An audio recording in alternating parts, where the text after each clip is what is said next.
Hello friends, स्वागत है आप सभी का हमारे इस YouTube channel open study area पर। दोस्तों, मैं जानता हूं कि आपके एग्ज़ाम्स उतने बेहतर नहीं गए जितने की उम्मीद आपने रखा था। ऐसा सिर्फ आपके साथ नहीं हुआ है बल्कि सभी कैंडिडेट के साथ हुआ है। लेकिन एक बात आप ज़रूर ध्यान रखिए, जो सिस्टम है उसी के साथ लड़ते हुए और किसी तरीके से जैसे भी हो वैसे आपको सिलेक्शंस लेने हैं। जिस प्रकार के क्वेश्चंस का लेवल रहा वो देख करके लगता है कि कुल मिलाकर के 50+ जो आंकड़े होंगे वे काफ़ी होंगे आपके रिजल्ट्स के लिए। तो जो भी व्यक्ति 50+ के आंकड़े कर लिए होंगे ये उम्मीद रखेंगे कि उनका सिलेक्शंस हो जाएगा। दोस्तों, हम इस open study area YouTube channel पर आपको एक सटीक रूप से कुल मिलाकर सटीक आंसर देने की अपनी पूरी क्षमता की प्रदर्शन करने की कोशिश करेंगे। तो आइए शुरुआत कर लेते हैं। अब आप पेपर खोल करके बैठ सकते हैं और अपना आंसर मिला सकते हैं।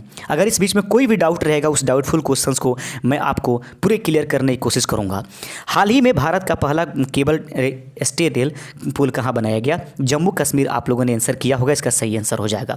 दूसरा नंबर क्वेश्चन है कि भारत का पहला अर्धचालक यानी सेमीकंडक्टर निर्माण हेतु प्लांट किस राज्य में स्थापित किया गया? उसका नाम गुजरात हो जाएगा।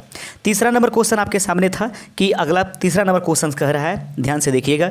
तीसरा नंबर क्वेश्चन कहता है कि 1917 में चंपारण सत्याग्रह के दौरान भारत में गांधी के जीवन पर पहले ज्ञात प्रयास के पीछे कौन था? सही आंसर है H.S. पोलक, जिनका राइट आंसर हो जाएगा।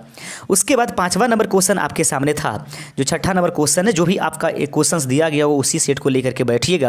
पहली तो ये 5 ऑप्शन वाली जब से ये वैकेंसी आई तब से ये विवादों का कारण रहा। अंततः आज कैंडिडेट्स को पूरा घबरा दिया गया है। बट कोई बात नहीं है, मैं बार बार कह रहा हूँ, मायूस ना होके जितना हार्ड सेट होता है उतना ही कट ऑफ नीचे जाता है। इसलिए ध्यान रखिए, कम से कम बनाए हैं लेकिन याद रखिए 50+ अगर आपने कर लिया होगा, आश्वस्त रहिए कल के एग्जाम्स बिल्कुल किसी हाल में आपको निकालना होगा। निम्नलिखित में से कौन सा देश हाल ही में गठित ITU-2 के गृह सदस्य में है? संयुक्त अरब अमीरात और भारत, ये दोनों के दोनों शामिल है। इस प्रकार से एक से अधिक इसका सही आंसर हो जाएगा। पांचवा नंबर क्वेश्चन है, क्वेश्चंस बिल्कुल आसान नहीं था, किसी भी कीमत पर आप इसको आसान क्वेश्चन नहीं कर सकते। रीजनिंग और मैथ के कुछ क्वेश्चंस जो दिए गए वे थोड़ा सा आसान था, लेकिन आप कतई इसको आसान सेट बिल्कुल नहीं कह सकते। मेरे नज़रिए से तो आसान सेट नहीं था, खास करके टीचिंग एग्जामिनेशंस के लिए। क्वेश्चंस ऐसा लग रहा है जैसे कि आपको BPSC DSP पद देने वाला है। 17 मार्च 2023 को अंतर्राष्ट्रीय आपराधिक न्यायालय ICC के विरुद्ध किसके गिरफ्तारी का वारंट जारी किया गया था? वह है रूस के राष्ट्रपति व्लादिमीर पुतिन। आपने भी सही किया होगा। उम्मीद करते हैं कि सभी आप लोगों को किसी तरह 50+ आप कर जाइए। तृतीय शासन प्रशासन द्विपक्षीय सहयोग मंच शिखर सम्मेलन आयोजित किया गया है। यह है पापुआ न्यू गिनी में इसको जो है स्थापित किया गया है। आगे बढ़ते चलते 7वां नंबर क्वेश्चन यहाँ पर है, रॉन विल्सन किस शहर के पहले अश्वेत न्यायाधीश नियुक्त है? न्यूयॉर्क इसका सही आंसर हो जाएगा। इस बीच में कोई भी दिक्कत अगर आता है तो हमें ज़रूर कमेंट कर दीजिएगा दोस्त।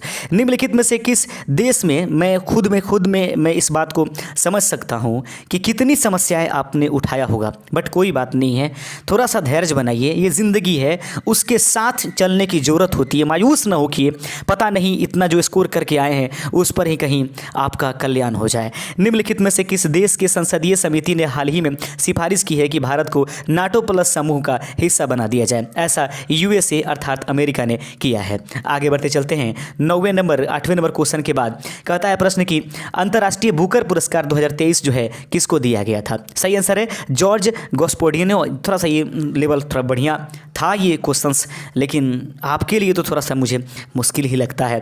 बट कोई बात नहीं है, बने रहिए हमारे साथ और मायूस मत होइए दोस्त। कई साल लग जाते हैं लोगों के, और याद रखिए लेकिन सफलताएं जब मिलती हैं तो पूरी रूप से आपको यही तो वो स्ट्रगल आपको याद आती है, जब खुशियों के आंसू आपके से आ जाती है कि जब कोई कुछ देना नहीं चाहता था और आपने छीना होगा सिलेक्शंस को। अगर इसमें कोई भी अगर रिजल्ट निकाल लेता है तो याद रखिए सिलेक्शन छीना हुआ है। याद रखिए अपने दम पर। ट्विटर के नए मुख्य कार्यकारी अधिकारी कौन बनाए गए हैं? सही आंसर है लिंडा यागारिन को, जिनको पराग अग्रवाल के स्थान पर बनाया गया था। 11 नंबर क्वेश्चन है, देख लीजिए, एक और विवादित क्वेश्चन है। भारत की 2011 की जनगणना के अनुसार बिहार की कुल महिला साक्षरता दर कितनी है? ऐसे में किताब निकाल कर देखिएगा तो उसमें 51.5% दिया गया ना। लेकिन अगर देखा जाए टेक्स्ट बुक के हिसाब से तो टेक्स्ट बुक के हिसाब से ये बनता है, लेकिन अगर रियलिटी में जो आप लोग पढ़े और जिसको मुख्य रूप से जानकारियाँ हैं उसके अनुसार तो मुझे उपयुक्त में से कोई नहीं लगता है। लेकिन अब ये विवाद का क्वेश्चन रहा कि BPSC किसको सही मान रहा है। BPSC जो है किसको 53 कुछ को मानता है या फिर 51.5 को मानता है। ये उन्हीं के द्वारा प्रदान किए गए जो भी सिलेबस हैं उसके तहत इसको बताया गया है। तो उम्मीद करते हैं कि आप इसमें घबराएंगे नहीं। 53.57 वाले भी अपने आप को सही मानेंगे। इनमें से कोई वाले नहीं, इनको जब तक कि बीपीएससी का ये सटीक जानकारी नहीं आ जाता है। 12वां नंबर क्वेश्चन आपके सामने है। प्रश्न कहता है सुभद्रा देवी जिसको 2023 में पद्म श्री पुरस्कार से नवाजा गया था, वे जो थी पेपर मेसी कलाकार के रूप में मतलब उन्होंने वो फेमस थी, इस रूप में उनको मिला है। अगला क्वेश्चन है कि भारत की संसद के नए भवन की प्रभारी वास्तुकार का नाम क्या था। तो पद्मश्री बिमल पटेल जो हैं भारत के संसद भवन के नए प्रभावी कारण जो हैं ये वास्तुकार बनाए गए थे। उसके बाद हमारे पास 14 नंबर क्वेश्चन यहाँ पर होगा। क्वेश्चन कहता है कि केवल संविधान सभा के सदस्यों के चुनाव में भाग लेने वाले भारत की वयस्क आबादी वाले मतदाताओं की प्रभावी प्रतिशत क्या थी। इसमें से जो है उपर्युक्त में से कोई नहीं, क्योंकि ऐसा कोई निर्धारण मुझे नहीं लगता है जहाँ तक कि उसमें किया गया था। 15 नंबर क्वेश्चन है कि किस राज्य ने अप्रैल 2023 में ट्रांसजेंडर समुदाय को ओबीसी की दर्जा दी है। यह मध्य प्रदेश की सरकार ने दी है। तो आप अपने मिलान कर सकते हैं। 50+ अगर हो जाता है तो कल का पेपर किसी हाल में निकालिएगा, उसमें मत फंस जाइएगा, नहीं तो इससे ज़्यादा मायूसी कुछ नहीं हो सकती है। भारत की संसद के नए भवन ये तो हो गया है। 16 नंबर क्वेश्चन है मोहम्मद बिन तुगलक के शासनकाल में भारत आए प्रसिद्ध मुस्लिम खोजकर्ता इब्न बतूता जो था किस देश का था। यह मोरक्को देश का रहने वाला था।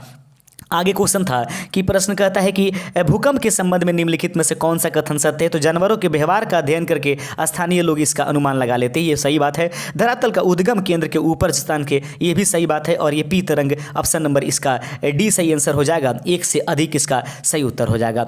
वहीं पर बात करें अगर 18 नंबर क्वेश्चन का दोस्तों, 18 नंबर क्वेश्चन कहता है प्रश्न है कि निम्नलिखित में से कौन सा कथन अमेरिकी महाद्वीप की लोग लेक सुपीरियर के संबंध में बिल्कुल सही है। तो याद रखिएगा यह कनाडा और यूएसए के मध्य भौगोलिक सीमा बनाती है। यह जो है अमेरिकी महाद्वीप के लेक सुपीरियर संबंध है। तो अमेरिकी महाद्वीप की लेक सुपीरियर किसके बीच में है। तो यह कनाडा और यूएसए के मध्य भौगोलिक जो है सीमा का निर्धारण करती है। 18 के बाद 19 नंबर क्वेश्चन देख लीजिए। 19 नंबर क्वेश्चन है कि आकार और माप की समानता के आधार पर ग्रहों को अगर पृथ्वी से देखा जाए तो पृथ्वी का जुड़वा ग्रह किसको कहेंगे। तो ऐसा शुक्र ग्रह को कहा जाता है। ये क्वेश्चन था लेकिन आप जैसे सोचे थे उस तरीके से नहीं हो सकता। टीचिंग एग्जामिनेशन के टीचर के लिए बनने के लिए ऐसा क्वेश्चन किसी हाल में बीपीएससी को नहीं देना चाहिए। निम्नलिखित में से कौन सा विकल्प पृथ्वी की सतह से शुरू होकर वायुमंडल की परतों की तरफ जाता है। जरा देख लीजिए बच्चे, अधिकांशतः जाते हैं क्षोभ मंडल, समताप मंडल और बहिर्मंडल। लेकिन अब देख लीजिए यहाँ पर आंसर हो जाएगा कि सबसे पहले क्षोभ मंडल, उसके बाद समताप मंडल, उसके बाद मध्य मंडल, ताप मंडल और बहिर्मंडल। ये ऑप्शन नंबर सी आंसर हो जाएगा। आपका सेट अगर अलग होगा तो उस तरीके से आंसर हो जाएगा। अगला है कितने नंबर क्वेश्चन देख लिए, 21 नंबर हम लोग देख लिए होंगे। 22 नंबर क्वेश्चन आपके सामने है और 22वें को ध्यान से देखिएगा। प्रश्न है कि स्थानांतरणशील कृषि के स्थानीय नाम और संबंधित देश का सही युग्म क्या है। उपयुक्त में से एक से अधिक मुझे यहाँ पर लगता है। आगे बढ़ते चलते हैं। 23वें नंबर क्वेश्चन देख लेते हैं। यदि ग्रीनविच में दोपहर 12 बज रहे हैं तो 30 डिग्री पूर्व से, तो पूर्व जाने पर जुड़ता है 4 डिग्री सेल्सियस। तो 1 डिग्री का मतलब 4 होता है। तो 30 डिग्री का मतलब 3 चौके 12, 120 मिनट हो गया। तो 120 मिनट को अगर घंटे में तोड़ेंगे तो 2 घंटे हुआ। तो 12 बजे के बाद 2 घंटे और जोड़ दीजिए, दोपहर 2 बजा होगा। वहाँ पर ऐसी बात कहा गया होगा। आगे बिंदु है कि महासागरीय भूप्रपट्टी के मुख्य खनिज घटक कौन से है। तो सिलिका और मैग्नीशियम जो होती है महासागरीय भूप्रपट्टी के मुख्य खनिज के रूप में जानी जाती है। तो आपने भी अगर ये क्वेश्चन किया होगा तो बिल्कुल सही आंसर है। आगे क्वेश्चन है कि निम्नलिखित में से कौन लिंचिंग शब्द की व्याख्या करता है। अपने आप में एक बहुत ही टॉप लेवल का ये क्वेश्चन है। देख लीजिए, साधारण क्वेश्चन नहीं है। ये है कि फसलों के बीच खाली जमीन को पुआल से जैसे जैविक पदार्थों से ढकने की प्रक्रिया मंचिंग के नाम से जानी जाती है। 25 के बाद 26 नंबर क्वेश्चन ये रहेगा आपके स्क्रीन पर देखिएगा। प्रश्न कहता है कि भारत के खनिज तेल पेट्रोलियम उत्पादक क्षेत्र की अवस्थिति का सही आकलन क्या है। तो इसमें से जो एक से अधिक आंसर्स होने की संभावना अधिक बनती है। 24 नंबर क्वेश्चन है कि महासागरीय भूप्रपट्टी के मुख्य खनिज क्या है। तो सिलिका और मैग्नीशियम, ये तो हो चुका है। 27 नंबर क्वेश्चन आपके सामने है कि छोटा नागपुर क्षेत्र के मुंडा और संथाल निम्नलिखित में से किस पेड़ की पूजा करते हैं। जब मैंने इसको निकाल कर देखा तो कदम्ब और इमली दोनों हो रहा है, लेकिन विशेष रूप से कदम इसका सही आंसर हो जाएगा। लेकिन याद रखिएगा बीपीएससी अगर मान लिया कि नहीं वो लोग इमली का भी किए थे तो याद रखिए कुछ स्थानों पर उन लोगों ने इमली का भी पूजा किया था। लेकिन ऐसे में अभी फिलहाल के लिए कदम इसका सही आंसर आप समझेंगे और होना भी चाहिए। चाहिए, 99% गारंटी है कि यही आंसर होगा। निम्नलिखित में से कौन सा लिंचिंग आप लोग पढ़ चुके थे, ये वाला अगला क्वेश्चन देख लेते हैं। निम्नलिखित में से किसकी खेती जायद के मौसम में की जाती है? तरबूज, खीरा और ये खरबूजा जो है ना, ये सभी के सभी जायद फसल के रूप में जानी जाती है। एक से अधिक इसका सही आंसर हो जाएगा। अगला क्वेश्चन है और 29 नंबर क्वेश्चन आपके सामने है कि निम्नलिखित कथनों में से कौन सा सही है? तो सुभाष चंद्र बोस ने द इंडियन स्ट्रगल का लेखन किया था, ये वाला आंसर सही था। 30 नंबर क्वेश्चन आपके सामने है कि बिहार के किस जनजाति ने कांग्रेस के गया अधिवेशन में भाग लिया था? उराव जनजाति के लोगों ने भाग लिया था। 31 नंबर क्वेश्चन आपके सामने है कि निम्नलिखित युग्मों में से कौन सा सही सुमेलित नहीं किया गया है? तो देखिए, यंग इंडिया जो है महात्मा गांधी के द्वारा एडवोकेट ऑफ इंडिया जो है दादा भाई नौरोजी को कहते हैं, जो नहीं है वो इंडियन इंस्पेक्टर का सुरेंद्र नाथ बनर्जी नहीं है। 31 नंबर के बाद 32 नंबर क्वेश्चन आपके सामने ये रहेगा और प्रश्न कहता है कि 1938 में किसकी अध्यक्षता में राष्ट्रीय योजना समिति का स्थापना किया गया? वह था पंडित जवाहरलाल नेहरू की अध्यक्षता में ऐसा किया गया था। 33 नंबर क्वेश्चन आपके सामने कि Mahatma Gandhi and Bihar S reminiscences पुस्तक के लेखक कौन है? डॉक्टर राजेंद्र प्रसाद। आगे बढ़ते चलते हैं। अगला क्वेश्चन ध्यान से देखिएगा कि बिहार की किस जनजाति, देखेंगे ये तो हो गया है ना। उसके बाद 34 नंबर क्वेश्चन देख लीजिए, मैं खुद घबराया हुआ हूँ। किस आंदोलन के प्रभाव में आकर बिहार के लोगों ने चौकीदारी कर देने से इनकार कर दिया है? सभी ने अवज्ञा आंदोलन, याद रखेंगे। उसके बाद 35 नंबर क्वेश्चन यहाँ पर रहेगा कि वह महिला स्वतंत्रता सेनानी कौन थी जो स्वतंत्रता आंदोलन की वयोवृद्ध महिला के रूप में जानी जाती थी? ये अरुणा आसफ अली इनका सही आंसर हो जाएगा। 36 नंबर क्वेश्चन आपके सामने है कि किस स्थान पर बीजी तिलक ने होम रूल लीग का स्थापना किया था? 1916 में पूना में उन्होंने किया था। उसके बाद 37 नंबर क्वेश्चन यहां पर है कि हुंकार हिंदी साप्ताहिक पत्रिका किसने लिखा था? सहजानंद सरस्वती के द्वारा ये लिया गया था। उसी तरीके से 37 के बाद 38 नंबर क्वेश्चन यहां पर है कि किस अंग्रेज सैन्य अधिकारी जनरल ने झांसी की रानी को यह कहते हुए श्रद्धांजलि दी थी कि यहाँ वह जो औरत सोई हुई है वह विद्रोहियों में एकमात्र मर्द थी? तो ये ह्यूरोज ने कहा था। आगे बढ़ते चलते हैं। 39 नंबर क्वेश्चन है कि जवाहरलाल नेहरू की अस्थायी सरकार में श्रम मंत्री कौन थे? जगजीवन राम। आगे बढ़ते चलते हैं। 39 के बाद 40वां नंबर क्वेश्चन यहां पर रहेगा आपके पास कि 1918 के किस महीने में चंपारण कृषि कानून जो है यूरोपियन नील बगान के स्वामी के विरुद्ध में पारित किया गया? याद रखेंगे, नवंबर माह में इसको पारित किया गया था। उसके बाद 41 नंबर क्वेश्चन आपके सामने है कि मेंटेगू ने सरकार के अंतर्गत विधायिका, याद रखेंगे, कार्यपालिका और न्यायपालिका के मध्य शक्तियों का विभाजन निम्नलिखित में से किसकी पुस्तिका से है? तो the spirit of the launch में इसका वर्णन किया गया है। 42 नंबर क्वेश्चन आपके सामने है कि निम्नलिखित में से ब्रिटिश सरकार शासन के दौरान भारतवर्ष के अंतर्गत निर्वरीकरण का कौन सा मुख्य कारण रहा? विस्तारित खेतों की मांग को पूरा करना, ये सही है। नियोजित वनों की मांग को पूरा करना, ये भी सही है। रेलवे, लेकिन नहीं, यहाँ पर जो है ब्रिटिश शासन दिया है ना, तो इस प्रकार से ये ऑप्शन नंबर सी हो जाएगा। आगे बढ़ते चलते हैं। 42 के बाद 43 नंबर क्वेश्चन आपके सामने है, कहता है कि भारत किस संस्था का आदर्श वाक्य है? भारत की किस संस्था का आदर्श वाक्य है? धर्मो रक्षति रक्षित, कानून तभी रक्षा करता है जब आप उसकी रक्षा करें। यह भारत के सर्वोच्च न्यायालय का अपना जो है एक वाक्य बनता है। 43 के बाद 44 नंबर क्वेश्चन यहाँ पर है। प्रश्न कहता है कि निम्नलिखित आंदोलनों में से किसका सरदार वल्लभ भाई पटेल द्वारा नेतृत्व किया गया था, सफल किया गया? तो बारडोली सत्याग्रह जो है इसका सही आंसर। हालांकि इसमें देखिए विवाद ये रहता है क्योंकि कपास वाले कर्मचारी सत्याग्रह में थोड़ा सा वो कुछ दिनों के लिए उसमें पार्टिसिपेंट्स रहे, लेकिन कुल मिलाकर के बारडोली सत्याग्रह यहाँ पर एक सटीक आंसर लग रहा है। निम्नलिखित में से ब्रिटिश शासन के दौरान भारतवर्ष के 45 नंबर देखेंगे, भारत और 1929 के प्रारंभ में हुई महामंदी के संदर्भ में निम्नलिखित में से कौन सा कथन सही है? मंदी का भारत पर प्रभाव संकेत करता है कि 20वीं सदी के प्रारंभ में विश्व अर्थव्यवस्था कैसे एकीकृत हुआ? ये सही है। उसके बाद मंदी ने भारतीय खेतिहरों किसानों के लिए भी सही है, यानी कि एक से अधिक इसका सही आंसर हो जाएगा। 45 के बाद 46 नंबर क्वेश्चन है कि सामाजिक तथा शैक्षणिक रूप से पिछड़े वर्गों के आरक्षण हेतु भारत सरकार के 13 अगस्त 1999 के आदेश के वैधता निम्नलिखित में से किस वर्ष निर्णित हुई? 1992। इसका आपने सही आंसर किया होगा तो बिल्कुल सही हो जाएगा।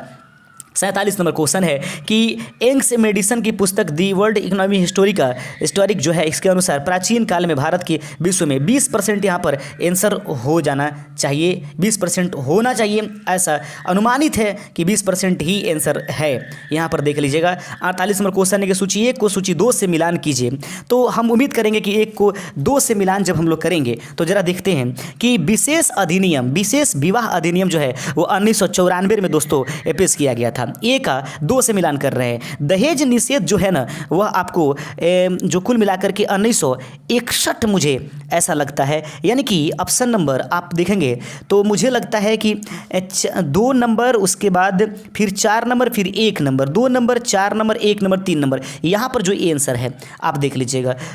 ए का तो मिलान कर दिया 54 से, बी का मिलान हम लोग को चौथे नंबर से करना है, और सी का मिलान हम लोग को ऑप्शन नंबर 1 से करना है, और डी का मिलान ऑप्शन नंबर 3 से करना है। इस प्रकार से ये वाला आंसर आपने किया होगा तो बिल्कुल सही आंसर हो जाएगा। उसके बाद बढ़ते चलते हैं 48 के बाद 49 नंबर क्वेश्चन यहाँ पर है। देखिएगा प्रश्न कहता है निम्नलिखित में से कौन सा बुनियादी मूल्य सभी नेताओं द्वारा भारत के संविधान पर विचार विमर्श हेतु संविधान निर्मात्री सभा मिलने से बहुमत पहले क्यों स्वीकार कर लिया गया था। तो कुल मिलाकर के देखा जाए तो स्वतंत्रता और समानता का अधिकार जो है वो पहले ही इसको जो है मतलब स्वीकार कर लिया गया था कि स्वतंत्र रखा जाएगा, ऐसा माना जा गया है। लेकिन अल्पसंख्यकों के अधिकार का संरक्षण भी और सार्वभौमिक वयस्क एक ये बहुत ही कंफ्यूजनल क्वेश्चन है। हालांकि इसमें ऑप्शन नंबर बी इसका सबसे ज़्यादा उचित आंसर है। आगे बढ़ते चलते हैं 48 नंबर क्वेश्चन के बाद 49 के बाद 50 नंबर में पुस्तक the beauty tree defence Indian education the entry के लेखक कौन है, तो धर्मपाल इसका सही आंसर हो जाएगा। 51 नंबर क्वेश्चन आपके सामने है और उम्मीद करते हैं कि 51 नंबर क्वेश्चन देखिएगा। प्रश्न कहता है कि भारतवर्ष में एक संविधान की प्रस्तावना में बंधुत्व निम्नलिखित में से किसके आश्वासित करता है। तो देश की में एकता और अखंडता और नागरिकों और न्याय की उनकी स्वतंत्रता, एक से अधिक इसका आंसर हो जाएगा। आगे बढ़ते चलते हैं 52 नंबर क्वेश्चन है कि इनमें से किसने कहा भारतीय न्यायपालिका बिलासी मुद्देबाजी से है, तो ये रंजन गोगोई का ये सेंटेंस था, ये आंसर सही हो जाएगा। 53 नंबर क्वेश्चन आपके सामने है। प्रश्न कहता है कि सूची 1 को सूची 2 से मिलाइए। गरीबी हटाओ का नारा जो है वो इंदिरा गांधी ने दिया था, देख लीजिएगा। गरीबी हटाओ का इंदिरा गांधी ने, लोकतंत्र बचाओ जो है जनता दल ने दिया था, और वहीं पर जोतने वाली जो है जो जोतने वालों की भूमि यहाँ पर चला जाएगा। तो उम्मीद करते हैं कि यहाँ पर क्या मिलाए हैं हम लोग, एक बार फिर से देख लेते हैं इसमें ऑप्शंस क्या होगा। गरीबी हटाओ 1 का कौन सा दूसरा नंबर, ए का दूसरा, और बी का लोकतंत्र बचाओ ये जो 3 नंबर, और सी का जोतने वाली, यानी कि ऑप्शन नंबर आपको क्या दिखाई दे रहा है, ये वाला बी नंबर आंसर सही हो जाएगा। तो कुल मिलाकर 53 नंबर क्वेश्चन हो गया। 54 नंबर क्वेश्चन यहाँ पर देख लीजिए, सबसे सटीक आंसर आपको मैं बता रहा हूँ। बीपीएससी ज़्यादा से ज़्यादा इधर से उधर करेगा तो 1 से 2 क्वेश्चन इसमें इधर उधर होगा और कुछ नहीं होने वाला है। निम्नलिखित में से कौन सा रूसी क्रांति यूएसएआर के प्रभाव के निर्मित हुआ, तो इसका सही आंसर होगा आपके पास ग्रेट ब्रिटेन साम्यवादी दल कम्युनिस्ट का इसका सही आंसर हो जाएगा। आगे बढ़ते चलते हैं 53 नंबर क्वेश्चन है कि सूची 1 को सूची 2 से सम्मिलित कीजिए। सूचियों के नीचे दिए गए हैं तो हो गया है। 55 नंबर क्वेश्चन देख लीजिएगा। किसने कहा अपनी राष्ट्रीय पहचान की भारत की समस्याओं का मूलभूत कारण है, तो ये सही आंसर है, दीनदयाल उपाध्याय ने ये सेंटेंस कहा था। 56 नंबर क्वेश्चन आपके सामने, ये कमजोर सेट नहीं है किसी भी तरह से, ये जनरल सेट है ही नहीं, ये सेट ऐसा है जो अच्छों की दशा खराब करके रख दे।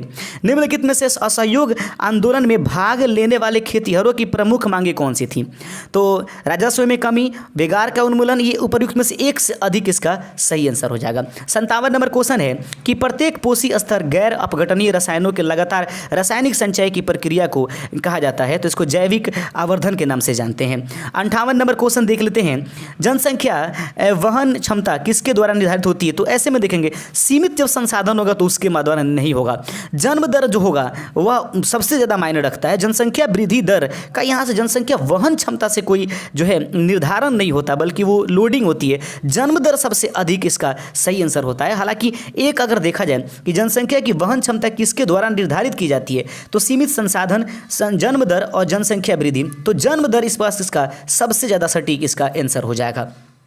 59 नंबर क्वेश्चन है कि मेथोग्लोबिन निम्नलिखित में से किस दूषित पानी से पीने के कारण होता है, तो ये नाइट्रेट की वजह से होता है। आगे बढ़ते चलते हैं 60 नंबर क्वेश्चन यहाँ पर है कि पारितंत्र में ऊर्जा का प्रवाह कैसे होता है, एक दिशिक होता है। और उसके बाद 61 नंबर क्वेश्चन यहाँ पर है, देख लीजिएगा। निम्नलिखित में से कौन सा पारितंत्र संघटक है, सूक्ष्मजीव, पादप और जंतु, ये 1 से अधिक इसका सही आंसर है। बहुत क्वेश्चन हैं जिनकी 1 से अधिक आंसर है। निम्नलिखित में से कौन सी गैस लैंडफिल के नाम से उत्पन्न होती है, मीथेन, इसको पंख गैस के नाम से जानते हैं, वही क्वेश्चन पूछा जा रहा है यहाँ पर।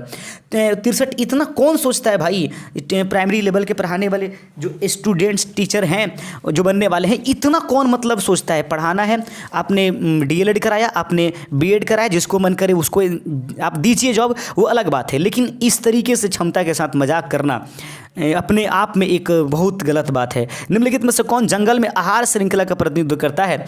तो याद रखेंगे पादप को हिरन खाती है और हिरन को शेर। ये ऑप्शन नंबर सी इसका सही आंसर हो जाएगा। तो 60वें नंबर क्वेश्चन हम लोग कितना देखें, 63 नंबर ना 64 नंबर की तरफ देखते हैं।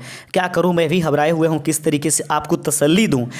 पर्यावरण में प्लास्टिक डैश की क्रिया द्वारा विघटित नहीं हो सकता है। परजीवी, मृतपोयी, जीवाणु किसके द्वारा नहीं हो सकता है? तो इन किसी के भी द्वारा इसमें से नहीं किया जा सकता है, इनमें से कोई नहीं। तो कह रहा है किसके द्वारा नहीं किया जा सकता है, तो उपर्युक्त में से किसके द्वारा नहीं किया सकता, उपर्युक्त में से एक से अधिक, किसी के द्वारा इसमें से नहीं किया सकता। अगर कह देता है किसके द्वारा की जाती है, उपर्युक्त में से कोई नहीं होता तो नहीं किया जा सकता, एक से अधिक इसका सही आंसर हो जाएगा। आगे बढ़ते चलते हैं। 65 नंबर क्वेश्चन है कि ऊर्जा के स्रोत जो कार्बन उत्सर्जन में वृद्धि नहीं करते हैं शामिल है। तो ये देखेंगे कार्बन उत्सर्जित नहीं करते हैं तो पवन चक्की और सौर सेल, ये दोनों के दोनों ऑप्शन नंबर इसका फिर से डी आंसर हो जाएगा। गजब क्वेश्चंस किया, मतलब क्या बताऊं इसके बारे में। आहार श्रृंखला, मायूस मत होइए, कल के लिए तैयार रहिए भाई। मैंने कई बार देखा है कई ऐसे एग्जामिनेशंस में कि बच्चे मायूस रहें, वो सोचा कि मैं तो बहुत कम बनाया हुआ हूँ, पता ये चलता है कि उसका सिलेक्शन हो गया है। मायूस मत रखिए, हार्ड सेट है, अच्छा है, कोई बात नहीं है। उसमें अगर 50+ आंकड़े कर दिए तो आश्वस्त रहिए, नींद की एकदम चैन से सो जाइए। कल 30 कम से कम 40-45 क्वेश्चन करके आ जाइए, बस तैयार रहिए। आहार श्रृंखला में सखानवी श्रृंखला को कहा जाता है, तो आहार जाल के नाम से हम इसको जानते हैं। उसके बाद 66 के बाद 67 नंबर क्वेश्चन है। प्रश्न कहता है कि हरे पौधे सूर्य के प्रकाश की ऊर्जा का डैश ग्रहण करते हैं और उसे खाद्य ऊर्जा लगभग 2% इसका वे लोग यूज करते हैं। अगला 68 नंबर क्वेश्चन कि किसके नेतृत्व में चिपको आंदोलन किया गया था? सुंदरलाल बहुगुणा। यही तो एक क्वेश्चन दिखाई दिया पूरे अभी तक, जिसमें कुछ आपको एक का एक कुछ ज़्यादा सोचने की जरूरत नहीं पड़ी होगी। आगे है कि डैश आहार श्रृंखला में प्रथम पोषी स्तर मौजूद होता है। तो याद रखेंगे प्रथम पोषी स्तर जो होता है स्वपोषी होते हैं, इसमें पादप आते हैं। निम्नलिखित में से कौन सा पारिस्थितिकी तंत्र में गैसीय जैविक भू रासायनिक चक्र नहीं है? तो याद रखेंगे नाइट्रोजन चक्र जो होता है वो पौधे की जड़ों से होती हैं वायुमंडल के माध्यम से। ऑक्सीजन चक्र जो होता है पानी से ली जाती है, लेकिन फास्फोरस चक्र हमने नहीं सुना है। ऑप्शन नंबर सी इसका राइट आंसर हो जाएगा।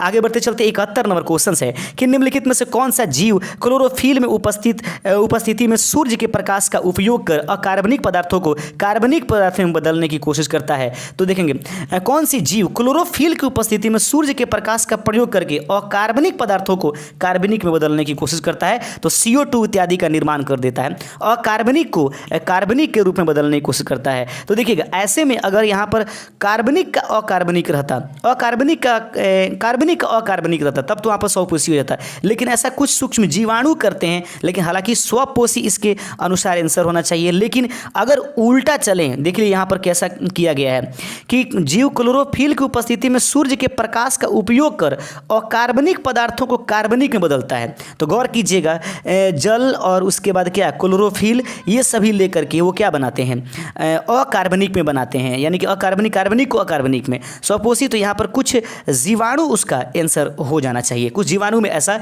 गुण होता है। हालांकि आने दीजिए आंसर, अगर कहीं क्वेश्चन पलटा होगा।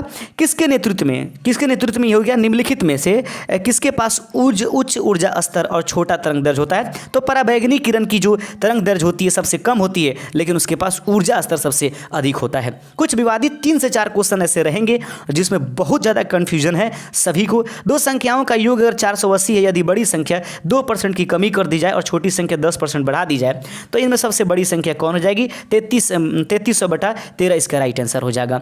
आगे क्वेश्चन है, यह प्रश्न आप देखिएगा, परिमित अनुक्रम 486 324 और इसका तो सही आंसर इसका 96 हो जाएगा। आगे बढ़ते चलते हैं। अगला क्वेश्चन है, लेकिन इसको 36 भी किया जा रहा है, लेकिन 36 से डिवाइड कर रहे तो प्राप्त नहीं हो रहा है। इस प्रश्न का सही आंसर 120 हो जाएगा। आगे बढ़ते चलते हैं। 75 नंबर क्वेश्चन है। 75 के बाद 76 नंबर क्वेश्चन यहाँ पर है कि ये इसमें से जो इस तरीके से अगर बना हुआ है तो फिर इस तरह से किसका होगा? एक बार देख लीजिए, बहुत लोगों ने बताया कि बी के बाद ऐसे 5 का अंतर आ रहा है, बी का 5 तो पीछे से ना आ रहा है, तो इसका ऑप्शन नंबर ए आना चाहिए। तो इसमें ए वाला कोई नहीं है। हालांकि यहाँ से देख लें तो भगवान करे कि आप लोग का हो जाए KNHZHYNTS, ये उल्टा चलने से नहीं बल्कि सीधा चलने से आ रहा है, जबकि यह जो सीरीज है वो उल्टा चलने से -5 को घटाने से आ रही, 5 को बढ़ने से इधर से बढ़ने से आ रही है। तो इधर से न बढ़ेंगे तो इधर से जब जाएंगे तो इधर तो घटेंगे ना, तो इधर से आएंगे तो घटेंगे। तो इस तरीके से आप थोड़ा सा ध्यान ध्यान रखिए कि NHNYTS इसका आंसर बताया जा रहा है, लेकिन उपर्युक्त में से कोई नहीं इसका आंसर होगा। इस बात को समझ लीजिए, उल्टा देख लीजिए, करके देखिएगा, पता चलेगा। 77 के बाद उसके बाद 77 नंबर क्वेश्चन देख लीजिए। प्रयागराज से पटना में पटना जाने में 4 मार्ग हैं और 4 मार्ग पटना से कोलकाता है, तो कुल मिलाकर 4 गुने 5 यानी 20 मार्ग इसका सही आंसर हो जाएगा। अगला बिंदु है, प्रश्न कहता है कि सर्वाधिक उपयुक्त कथन का चयन कीजिए। हर वर्ग आयत होता है, बिल्कुल सही है। कोई वृत्त अति परवलय नहीं होती, ये भी सही है। और हर वृत्त अपने आप में एक दीर्घ वृत्त होती है, ये बिल्कुल सही है। ऑप्शन नंबर डी इसका सही आंसर है। डी का तो मतलब झड़ी लगा दिया इस बीपीएससी ने। इस बार जितना बीपीएससी वो क्वेश्चन होते हैं ना, जिससे डीएसपी वगैरह लोग बनते हो, ऐसा नहीं। उसके बाद ये पूछा कोड शब्द को अगर ऐसा लिख दिया जाता है, स्टेप शब्द को कैसा लिखा जाएगा, देख लीजिए इसको कैसे बनाएंगे। सी के बदले में 15 लिखा गया है, ठीक है। उसी तरीके से एस के बदले में 18 लिखा गया है। तो हमको क्या पूछा जा रहा है यहाँ पर, देख लीजिए एस के बदले में क्या 18 चुन लेंगे। उसके बाद कह रहा है पी, तो पी के बदले में देखिए यहाँ 22 लिखा गया है, 22 चुन लेंगे। उसके बाद ओ है, तो ओ के बदले में देखिए यहाँ पर 16 लिखा गया है, ये वाला 16, यानी कि ऑप्शन नंबर बी इसका राइट आंसर हो जाएगा। आगे बढ़ते चलते हैं। 80 नंबर क्वेश्चन आपके सामने है। प्रश्न कहता है कि एक वृत्त का क्षेत्रफल 400 पाई स्क्वायर है, तो वृत्त की त्रिज्या के बराबर भुजाओं की कौन सी हो जाएगी। उतना कुछ ज़्यादा सोचना नहीं है, इसको पाई आर स्क्वायर कर दीजिए और बराबर क्या कर दीजिए, यहाँ पर 40 पाई किया गया है स्क्वायर। तो आप क्या कर दीजिए, पाई से पाई को कैंसिल कर दीजिए, आर का स्क्वायर हटा दीजिए, रूट चढ़ जाएगा, पाई हो जाएगा। तो यहाँ पर 4 पाई हो जाएगा। तो 4 पाई जब हो जाएगा यहाँ पर, तो 4 पाई नहीं 40 पाई है, 40 पाई जब हो जाएगा तो इसका हम निकालेंगे तो 4 गुने भुजा इसका, सॉरी भुजा स्क्वायर आएगा। तो रूट अंडर जब 40 पाई आएगा, अब भुजा स्क्वायर करेंगे तो स्क्वायर हटेगा तो रूट हट जाएगा। इस प्रकार से 40 पाई इसका सही आंसर हो जाएगा। आप सभी जानते हो कैसे बना होगा। आगे बढ़ते चलते हैं। प्रश्न कहता है कि समूह में भिन्न शब्द चुनिए। पुस्तक, कागज, पेंसिल और पेन, रबड़। देख लीजिए इसमें बड़ी कंफ्यूजन है। ये कागज जो है अकेले होता है, पेंसिल भी अकेले होता है, पेन भी अकेले होता है, रबड़ भी, ये अकेले अकेली सामग्रियाँ हैं। लेकिन ये देखिए पुस्तक इनमें से अलग है, क्योंकि यह समूह है, कागजों की एक समूह है, सब अलग अलग है। लेकिन यह पुस्तक जो है अपना कई मतलब कागजों का एक मेल है, इसलिए मैंने ऐसा सोचा है इस क्वेश्चन के बारे में। उम्मीद करते हैं कि आप भी सोच लिए होंगे। कहता है कि अगर एक ए के बदले में 1 लिखा गया और डी के बदले में 2, तो देख लीजिएगा 1 के बदले में 1 का वर्गमूल निकाल दिया है इसने, ठीक है, 1 का वर्गमूल निकाला है। और डी होता है 4 है, तो उसी तरह डी का वर्गमूल 4 का वर्गमूल 2 लिख दिया है। तो कहता है पी के बदले में 4 हो रहा है कि पी 16 नंबर होता है, 16 के 4, तो कहता है 3 के बदले में क्या है, तो जानते हैं 9वां नंबर वर्ड आई होता है। तो इस 9 को जब स्क्वायर करेंगे तो 3 हो जाएगा। ऑप्शन नंबर डी इसका सही आंसर हो जाएगा। उम्मीद करते हैं कि सही बिंदु समझ में आ रही होंगी। अगला क्वेश्चन है कि दो संख्याओं 21:10 के अनुपात में है, यदि उनका मसा 11 है तो उसका योगफल क्या हो जाएगा। जानते हैं मसा दिया रहेगा तो दोनों को गुना करा देते हैं, तो 21 गुने कितना 11, और फिर प्लस क्या करेंगे 10 गुने कितना 11। उम्मीद करेंगे कि इसको जोड़ लीजिएगा, तो जोड़ने के बाद 341 इसका सही आंसर हो जाएगा। आगे बढ़ते चलते हैं। उसके बाद आपके पास से ये है कि एक स्मार्टफोन P रुपए की बेचने पर 10% की लाभ होती है और Q रुपए में बेचने पर 4% की हानि होती है। जानते हैं इसमें क्या गड़बड़ी हुआ है। मैक्सिमम लोग इसको ए आंसर मार दिए हैं, लेकिन रियल में आ रहा है 110 बटा कितना 96। हालांकि अनुपात पूछा जाए तो अनुपात जो होता है एकदम कटा हुआ मान होता है। अब उसको अनुपात का मतलब ही होता है कि अब इसको कटाने की जरूरत नहीं है, तो इसलिए 55.48 है वो आंसर 100% सटीक होना चाहिए। लेकिन अब देखिए रही बीपीएससी की बात, तो उसने इसको भी काट दीजिएगा तो इतना आ जाएगा। ये दोनों का दोनों, तो उस स्थिति में उपयुक्त में से दोनों, लेकिन अनुपात अगर कहा जाए, अनुपात मतलब वो कटा हुआ मान होता है, उस कंडीशन में 55:48 इसका सही आंसर हो जाएगा। उम्मीद करते हैं, क्या करें, हम तो बहुत उम्मीद रखे थे आप लोगों से। एजुकेशन शब्द के अक्षरों से कितने प्रकार की व्यवस्थित किया जा सकता है। ये 14,400 ये एक मतलब क्रमचय वाले क्वेश्चनों का ये एक प्रकार का है, कम्बिनेशन और परम्यूटेशन से क्वेश्चंस दे दिया गया। अगला बिंदु है कि निम्नलिखित भिन्नों के आरोही क्रम में व्यवस्थित करिए। तो इसमें आरोही क्रम जो होगा वो दोस्तों आपके पास इसको चुन लीजिएगा, ये वाला ऑप्शंस आपके पास हो जाएगा। 33 और 38 को दशमलव में चेंज करके देख लीजिएगा। आगे बढ़ते चलते हैं, इसका सही आंसर हो जाएगा। ऐसे तो बहुत सारे लोगों ने 32 किया है, लेकिन इसका 32 आंसर होगा नहीं, क्योंकि देखिएगा इस विकर्ण को जोड़ दीजिए 1 2 3 4, तो 4 गुने 4 बराबर कितना 16 हो जाता है। और 16 के बाद ये हो जाता है, फिर ये ऐसे कर दिए, फिर आप इसको ऐसे कीजिए, ठीक है। तो 3 3 9 होता है, फिर ये 2 2 4 होता है, और फिर 1 1 होता है। तो 16 9 25 25 4 29 और 1 30, इसका ऑप्शन नंबर बी इसका राइट आंसर हो जाएगा। 86 नंबर क्वेश्चन आप देख लीजिएगा। नहीं, 86 नंबर क्वेश्चन आपके सामने, कितना नंबर क्वेश्चन देख रहे थे अभी हम लोग?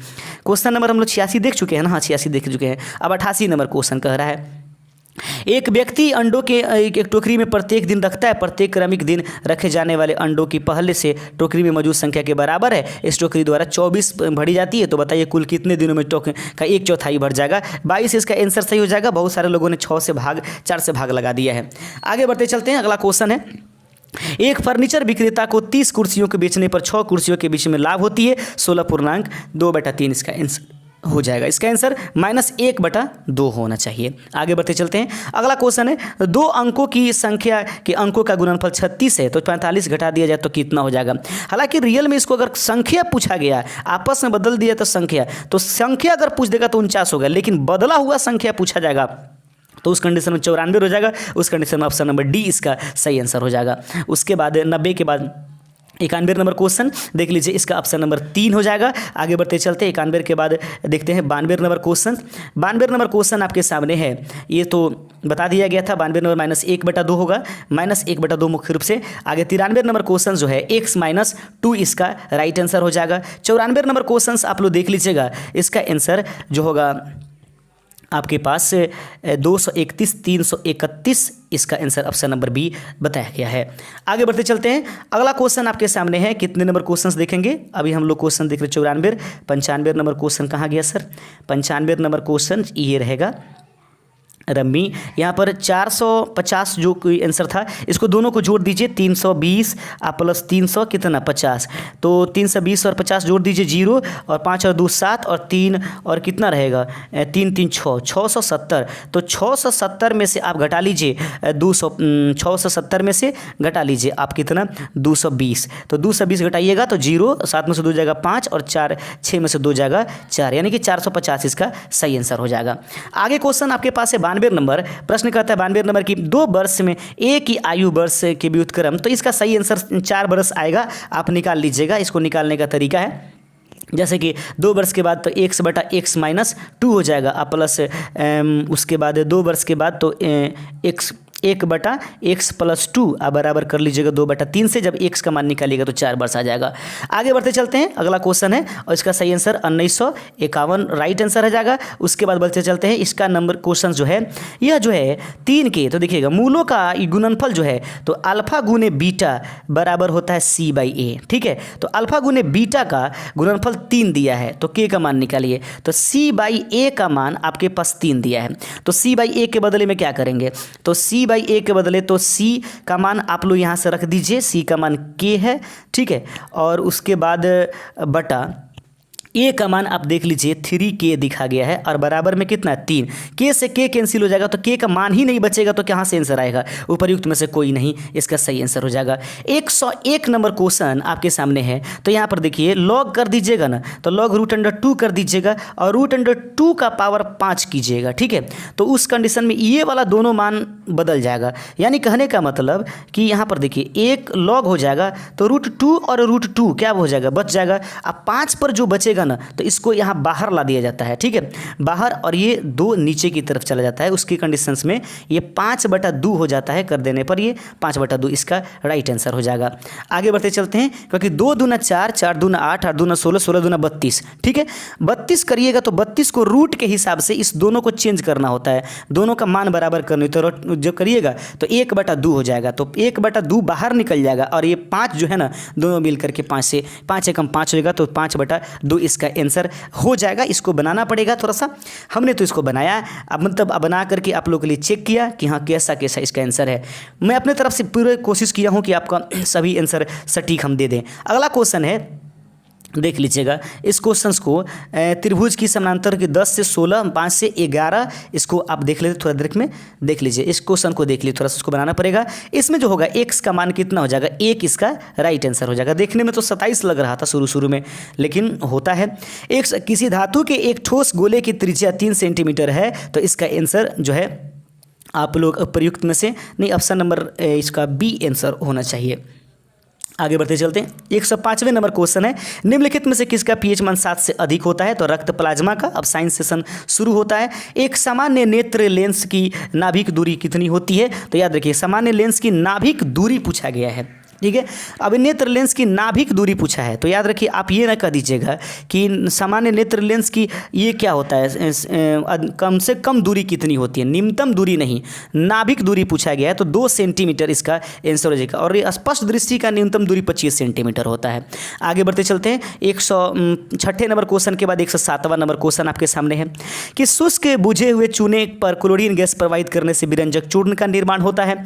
आगे है, लोहे के बुरादे को तनु हाइड्रोक्लोरिक डालेंगे तो यहाँ पर हाइड्रोजन गैस बनेगा और आयरन क्लोराइड का निर्माण हो जाएगा। और 110 के बाद 111 नंबर क्वेश्चन है कि बाढ़ रोकने के लिए सबसे उत्तम, तो याद रखेंगे वनारोपण करेंगे, वनानुमन करेंगे, यानी कि वन को लगाने की कोशिश करेंगे। एक से अधिक इसका आंसर हो जाएगा।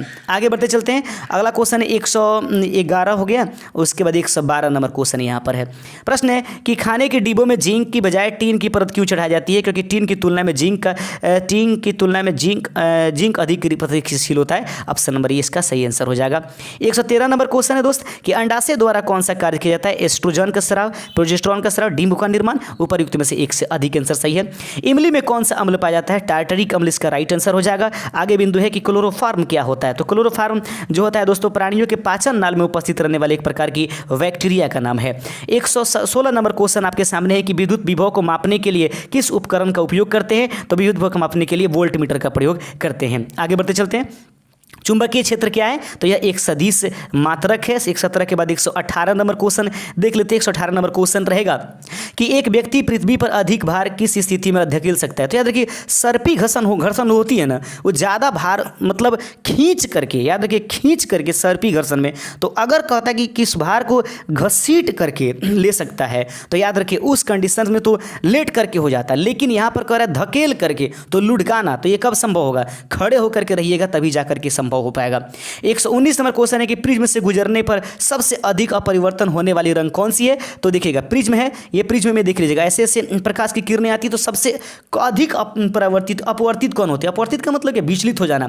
तो वो सबसे अधिक अपवर्तित जो होती है, कम पूछा होता तो लाल हो जाता, लेकिन अधिक पूछा है तो बैगनी इसका राइट आंसर हो जाएगा। 120वां नंबर क्वेश्चन आपके सामने है कि मिट्टी के तेल के बर्तन में बर्फ का एक टुकड़ा डाला जाता है, तो बर्फ के पिघलने पर मिट्टी तेल का क्या होगा? तो देखिएगा, कोई भी वस्तु द्रवित पदार्थों में डूब जाए अगर बर्फ का टुकड़ा, तो वो कुछ स्थान घेर लेती है, और स्थान घेरेगी तो ऑलरेडी जितनी डूबी हुई है उतना वो लेवल होगा। अब जब गल जाएगा तो उसके मतलब स्थान में कोई परिवर्तन आने वाला नहीं है, वैसे ही बनी रहेगी। तो उम्मीद करते हैं कि 120 जो क्वेश्चंस थे आपके आज के एग्जामिनेशन में, उसके सबसे सटीक आंसर मैंने बताने की कोशिश किया है। 1 से 2 क्वेश्चंस इधर उधर होंगे, इसके बाद कोई क्वेश्चन इधर उधर होने वाला आपका नहीं है। शुक्रिया हमारे साथ जुड़ने के लिए और हमारे चैनल से बने रहने के लिए। मैं उम्मीद करता हूं कि आप गुस्सा में होंगे, बट कोई बात नहीं, मैं अपनी तरफ से पूरी कोशिश कर रहा हूं और पूरी मैंने कोशिश भी किया है। शुक्रिया, जय हिंद।